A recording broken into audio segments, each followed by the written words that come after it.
Video like जरूर कर लीजिए और ऐसे वीडियो लगातार फ्री में पाने के लिए चैनल को तुरंत सब्सक्राइब कर लीजिए और बेल आइकन को जरूर टैप कर लीजिए ताकि आगे भी सारे वीडियो आपको मिलते रहे। यूट्यूब में फॉलो करते हैं तो प्लीज ये वाला फ्री टेलीग्राम चैनल जरूर ज्वाइन कर लीजिएगा। सारे नोटिफिकेशन सारे अपडेट यहीं पे आते हैं, ध्यान रखिए।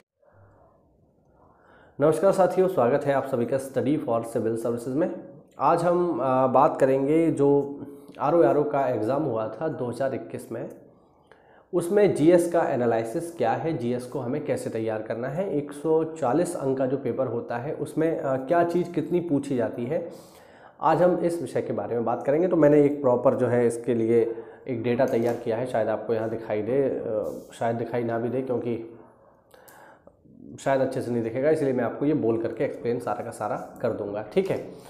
तो अभी देखो 2021 में जो पेपर हुआ था उसमें 140 अंक का जो पेपर है उसको हमें अच्छे से कैसे तैयार करना है जिससे पेपर में हम कट ऑफ क्लियर कर जाए, ठीक है।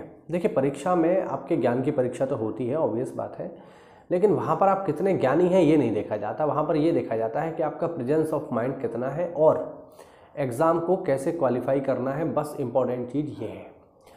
तो आपको बस इस बात पे फोकस करना है कि 140 अंक में से हम 90 अंक किस तरीके से ले आएँ, ठीक है। बाकी 50 सवाल आपको छोड़ने हैं, ये पक्की बात है, आपको पूरे सवाल नहीं करने, ना आयोग करने देगा ना ही आप करोगे। तो हम 85 से 90 क्वेश्चन कैसे सही कर लें जिसके माध्यम से हमारा प्री क्लियर हो जाए ताकि हम मुख्य परीक्षा दे पाएँ। अच्छी बात यह है आरओ की कि जो प्रारंभिक परीक्षा का पाठ्यक्रम है वही करीब करीब मुख्य परीक्षा का भी पाठ्यक्रम है, अगर हम निबंध को हटा दें तो जितनी मेहनत आप प्री में कर लेंगे वो सारी की सारी मेहनत आपको मेंस में एज इट इज़ काम आ जाएगी बिना किसी दिक्कत के। तो मैंने यहाँ पर कुछ एनालाइज तैयार किया है, देखते हैं कि इसमें क्या क्या चीज़ें कैसे पूछी जाती हैं। देखो आरओ 2021 का जो पेपर हुआ था उसमें जो सबसे इम्पोर्टेंट चीज़ पूछी गई वो थी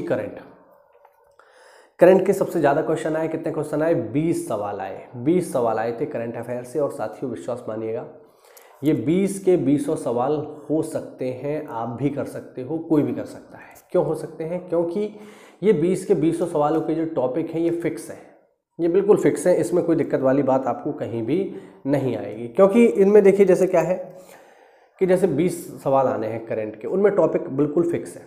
जैसे क्या है, अब युद्ध अभ्यास है, युद्ध अभ्यास पेपर में आना ही आना है, सबको पता है कि पेपर में युद्ध अभ्यास आता है। तो कुछ युद्ध अभ्यास ऐसे हैं जिन्हें आप अच्छे से पढ़ लो, है ना।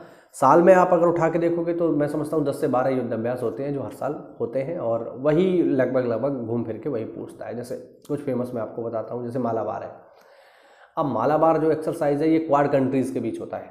क्वाड कंट्रीज़ आप तैयारी कर रहे हैं, मैं समझता हूँ आप जानते होंगे। क्वाड में 4 देश आते हैं, इंडिया, जापान, ऑस्ट्रेलिया और यूएस। ये 4 देश आते हैं और ये चारों देश मिलकर के जो एक्सरसाइज करते हैं इसको कहा जाता है क्वाड। अब मालाबार एक्सरसाइज इस समय जो होने जा रही है ऑस्ट्रेलिया में होने जा रही है, तो ये फिक्स है ना। गरुड़ युद्ध अभ्यास है, ठीक है, ये फिक्स है, ये भारत और फ्रांस के बीच होते हैं, फिक्स है ये।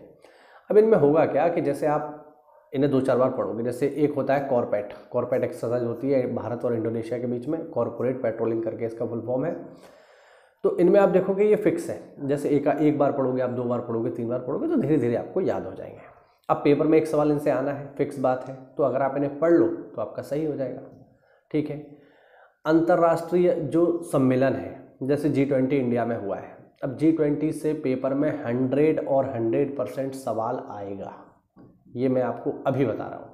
और आप देख लेना फरवरी में जाकर के या जनवरी में जब पेपर होगा आरओ का, तो वहाँ आप देखोगे कि इससे पेपर में सवाल आपको मिलेगा।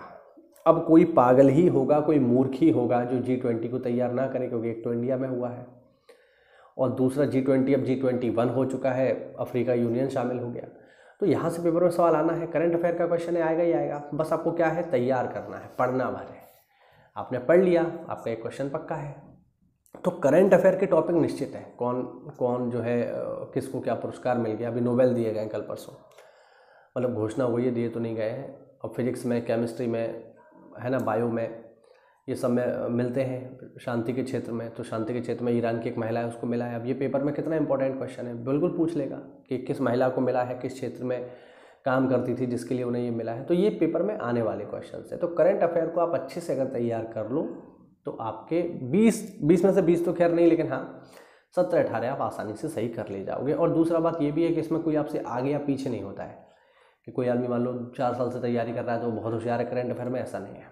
क्योंकि करंट अफेयर तो करंट में चल रहा है, अभी जो हो रहा है वो है, तो आप जितना पढ़ लोगे वो ज़्यादा बेहतर है। उसको कोई पहले से तैयार नहीं कर सकता कि कोई 4 साल से करंट तैयार कर रहा है। तो ये एक महत्वपूर्ण चीज़ है जो आपको औरों से थोड़ा सा आगे रख सकती है। तो करंट अफेयर के 20 सवाल हैं। फिर है हिस्ट्री। हिस्ट्री के भी 20 सवाल आए थे 2021 में, जो 5 दिसंबर को पेपर हुआ था। उसमें भी मैंने डिवाइड किया है, तो 3 सवाल आए थे एनिशिएंट इंडिया से, 4 सवाल आए थे मेडाइवल इंडिया से और 13 सवाल आए थे मॉडर्न इंडिया से।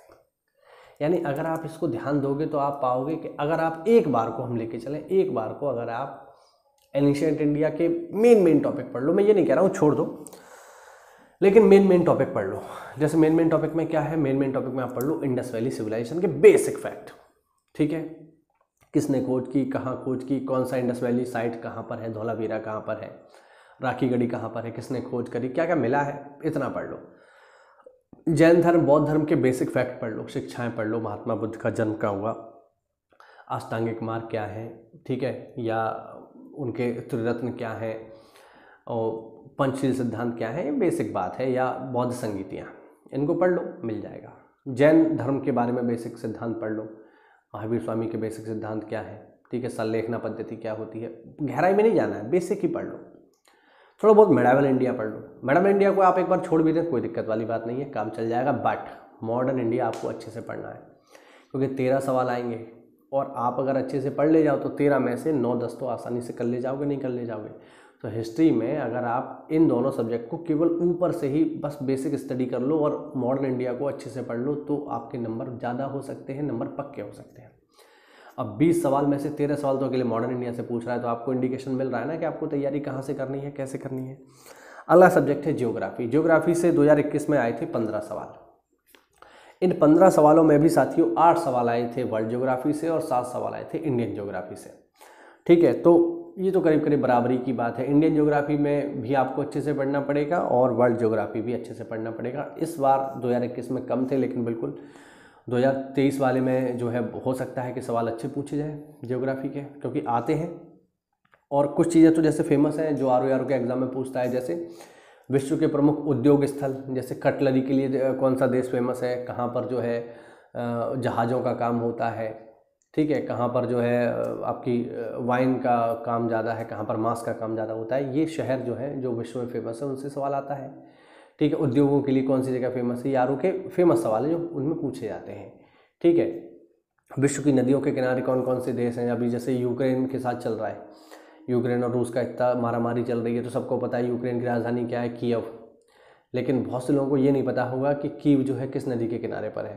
तो मैं आपको बता दूं ये नीपर नदी के किनारे पर है। ये इस तरीके से ही सवाल बनते हैं ज्योग्राफी में भी, जो करंट से थोड़ा जुड़े हुए हैं वहाँ से। फिर है अगला टॉपिक जो सबसे ज़्यादा पूछा गया, वो है यूपी स्पेशल। यूपी स्पेशल से 18 सवाल आए। 18, मैंने बोला था ना यूपी बहुत इंपॉर्टेंट है। 18 सवाल आए जिसमें यूपी का करंट भी शामिल था। तो 18 में से कम 15 तो आप कर ही पाओगे अगर अच्छे से यूपी स्पेशल पढ़ लोगे। अगर आपने यूपी बिल्कुल ही नहीं पढ़ा है, हालांकि 2021 में जो यूपी का पेपर हुआ था उसमें यूपी स्पेशल के बढ़िया सवाल थे, मतलब ऐसे सवाल नहीं थे कि कोई बस मुंह उठा के गया और पेपर दिया आया यूपी का, मैं तो यूपी का ही हूँ और मेरा हो जाएगा, मेरे को यूपी के बारे में सब पता है। तो उसमें ऐसा नहीं था, क्योंकि अच्छे अच्छे सवाल आए थे। एक सवाल मैंने उसमें देखा कि नौचंदी, मतलब एक इस तरीके सवाल था कि वह कौन सा मेला है जहाँ पर हिंदू और मुसलमान दोनों भाग लेते हैं, तो उसका सही जवाब नौचंदी का मेला था। तो अच्छे सवाल थे, यानी यूपी स्पेशल आपको इग्नोर नहीं करना चाहिए, बिल्कुल आपको अच्छे से पढ़ना चाहिए और ये आपको अंक दिलाएगा बढ़िया।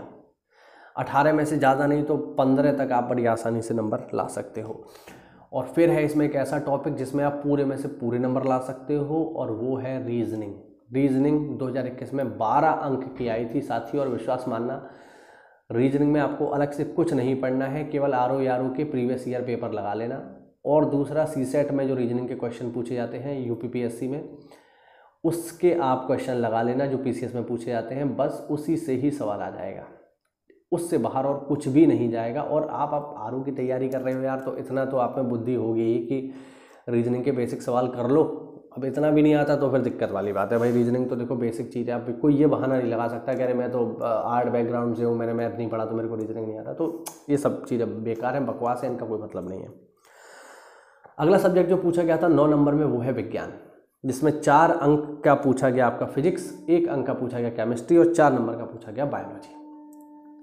इनको कहाँ से तैयार करना है, तो ये तो बेसिक है, आप अगर ल्यूसेंट भी उठा लोगे तो वहाँ से जो है काम चल जाएगा, कोई दिक्कत वाली बात नहीं। 9 नंबर में आया था साथियों अर्थशास्त्र। अर्थशास्त्र में भी जैसे आप नोटिस करोगे तो पाओगे कि अर्थशास्त्र के ज़्यादातर सवाल करंट से लिंक होते हैं। जैसे क्या है, इकोनॉमिक सर्वे है, ठीक है, इकोनॉमिक सर्वे जो बजट होता है उससे जस्ट पहले आता है। अब बजट को तैयार कर लीजिए, इकोनॉमिक सर्वे को तैयार कर लीजिए, यूपी का बजट तैयार कर लो, सेंट्रल का बजट तैयार कर लो। इसके अलावा जो लेटेस्ट डेटा होता है, मिनरल का लेटेस्ट डेटा होता है, फूड का लेटेस्ट डेटा होता है, इसको SCS वाले यानी हम लोग इसको देते हैं। हम जो है पूरा इसका डेटा जो है देते हैं एग्ज़ाम से पहले, और पेपर में आता ही हर साल जो है हम देते हैं, और वो बिल्कुल प्रिसाइज होता है। उसको पढ़ करके जाइए, कुछ भी बाहर नहीं जाएगा। अगला जो टॉपिक है जो 9 नंबर में आया था वो था संविधान। संविधान बेसिक है, आपको पढ़ना पड़ेगा क्योंकि पेपर में 9 अंक का ये आएगा। 9 नंबर में ही पूछा गया था साथियों पर्यावरण। पर्यावरण की बेसिक चीज़ें पूछी गई थी, जैसे पर्यावरण संरक्षण अधिनियम, वन संरक्षण अधिनियम पूछा गया था, वन्य जीव संरक्षण अधिनियम पूछा गया था, एयर पॉल्यूशन एक्ट, ठीक है, जो आपका जल प्रदूषण है, वायु प्रदूषण है, यहाँ से बेसिक सवाल आए थे और आसानी से हो सकते थे। और फिर है 9 नंबर में पूछी जाती है साथियों कृषि। कृषि में आप देखेंगे जैसे कुछ तो कृषि जो हम ज्योग्राफी में ही पढ़ते हैं, है ना, मिट्टी है, कृषि है, इसके बारे में, और कुछ जो है फसलों में होने वाले रोग, जो मिसलेनियस टाइप के क्वेश्चन होते हैं वो यहाँ से आपको देखने को मिलेंगे। तो ये वो बेसिक चीज़ें हैं जो सबसे ज़्यादा पेपर में पूछेंगी। बाकी जो अब बच गया इसमें, है ना, करीब करीब जो है 60-70 नंबर का तो यही हो गया। बाकी जो बच गया उसमें अन्य चीज़ें थी, डांस वगैरह थे, है ना, जनगणना थी। अब देखो जनगणना तो मेरे हिसाब से इस बार पढ़ना बेहतर नहीं होगा, क्योंकि 2021 की जनगणना है और अभी मतलब 2021 में होनी थी, 2011 का हमारे पास डेटा है, 21 में होनी थी, बट वो ही नहीं, तो लेटेस्ट डेटा भी है नहीं। और मुझे नहीं लगता आयोग जो है इतना पुराना डेटा 2011 वाला डेटा अब पूछेगा, उसका कोई मतलब बनता नहीं है। तो और पिछली बार भी करीब करीब जनगणना से 5 ही सवाल आए थे जिनको छोड़ा जा सकता था। मान लो अब 20 पेज या 100 पेज पढ़ करके आपने पूरा जनगणना का डेटा तैयार किया और 2 सवाल आ रहे हैं, तो मेरे हिसाब से उतना 100 पेज पढ़ना और फिर 2 सवाल करना ये कॉस्ट इफेक्टिव बिल्कुल भी नहीं है। आप उसे छोड़ दीजिए, कोई दिक्कत वाली बात नहीं है, ठीक है, क्योंकि हमें पहले हम जानते हैं ना कि हमको सारे सवाल नहीं करने हैं। तो ये वो सारी चीज़ें हैं जो आपको पेपर में पूछी जा रही हैं। अब इन सब में जैसे 20 नंबर का करंट है, 20 नंबर का हिस्ट्री है, 15 नंबर का ज्योग्राफी है, 18 नंबर का यूपी स्पेशल है, 12 नंबर का रीजनिंग है, 9 नंबर का विज्ञान है, 9 नंबर का शास्त्र है। अब इनमें आप ये देख लो अपनी क्षमता के हिसाब से कि आपको अपने 90 नंबर या 85 नंबर कहाँ से लेने हैं। 20 नंबर करंट के आप पक्के करके चलो, 20 नहीं तो कम से कम 18 पक्के करके चलो, और 12 नंबर रीजनिंग के पक्के करके चलो, यानी 30 नंबर तो आप ये पक्के कर लो हर हालत में। 18 करंट के और 12 रीजनिंग के। रीजनिंग में एक भी गलत नहीं करना है, सबके सब सही करने हैं। तो 30 नंबर तो आपके यही हो गए। बाकी 50 नंबर में आप देख लो, ज्योग्राफी मिल जाएगा आपको, हिस्ट्री मिल जाएगा, यूपी स्पेशल मिल जाएगा। बस आपको ज़्यादा नहीं 85 नंबर लेने हैं इस पूरे टॉपिक से। अब जो टॉपिक आपको बढ़िया लगे वो चुन लो, उनमें दनादन मेहनत करो और अपना एग्ज़ाम क्वालिफाई करो, ठीक है। अगर ये आपको चाहिए तो कमेंट करिएगा, जो मैंने जो एनालिसिस किया है इसको मैं आपको दे दूंगा, ठीक है। और प्रयास करूंगा कि मैं यहाँ एक फ़ोटो लगा दूँ जिसमें ये आपको एंड में मिल जाए, ठीक है, जो भी ये मैंने डेटा आपको बताया है। तो अच्छे से इसको बच्चों पढ़ लो, मेहनत कर लो, और बस यही है कि बस पढ़ लो यार, और बस कैसे भी करके आरओ का प्री एग्ज़ाम आप क्लियर करिए। कोई डाउट हो तो कमेंट के माध्यम से पूछिए साथियों। मिलते हैं अगली क्लास में, तब तक के लिए जय हिंद, जय भारत, वंदे मातरम।